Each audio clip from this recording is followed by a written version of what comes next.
ايه افضل لابتوب بيشتغل عليه كل البرامج ويعيش مع الاستخدام؟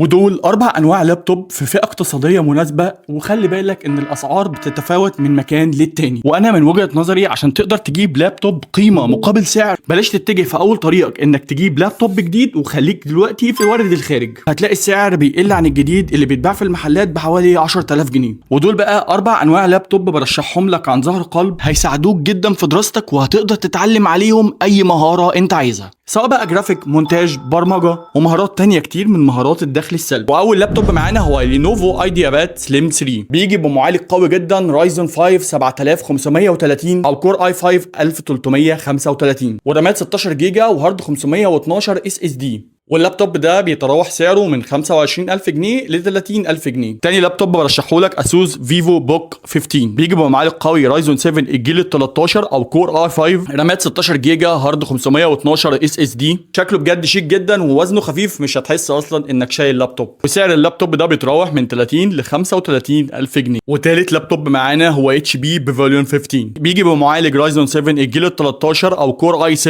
رامات بتكون 16 جيجا وتقدر تزودها ل 32 جيجا، والهارد 512 اس اس دي، وتقدر برضو تزوده وتقدر تشتغل عليه شغل تقيل من غير ما تحس انه بيهنج منك خالص. كمان هيعيش معاك فتره كبيره من غير ما تحس انك عايز تغيره. وسعر اللابتوب ده بيتراوح ما بين 35 لحد 40000 جنيه. واخر لابتوب معانا هو ايسر سباير 5. يجي بمعالج قوي جدا كور الترا 5 او رايزون 7، والرامات 16 جيجا، وهارد 512 اس اس دي. في بعض الاصدارات نزلت تقدر تزود لها رامات ومساحه داخليه، مش هتحس ابدا انه بيهنج معاك، بيسخن او حتى بيفصل منك. وانا مايكل مصري، وبساعدك انك تطور من نفسك. لو حابب تشوفني تاني اعمل لي فولو.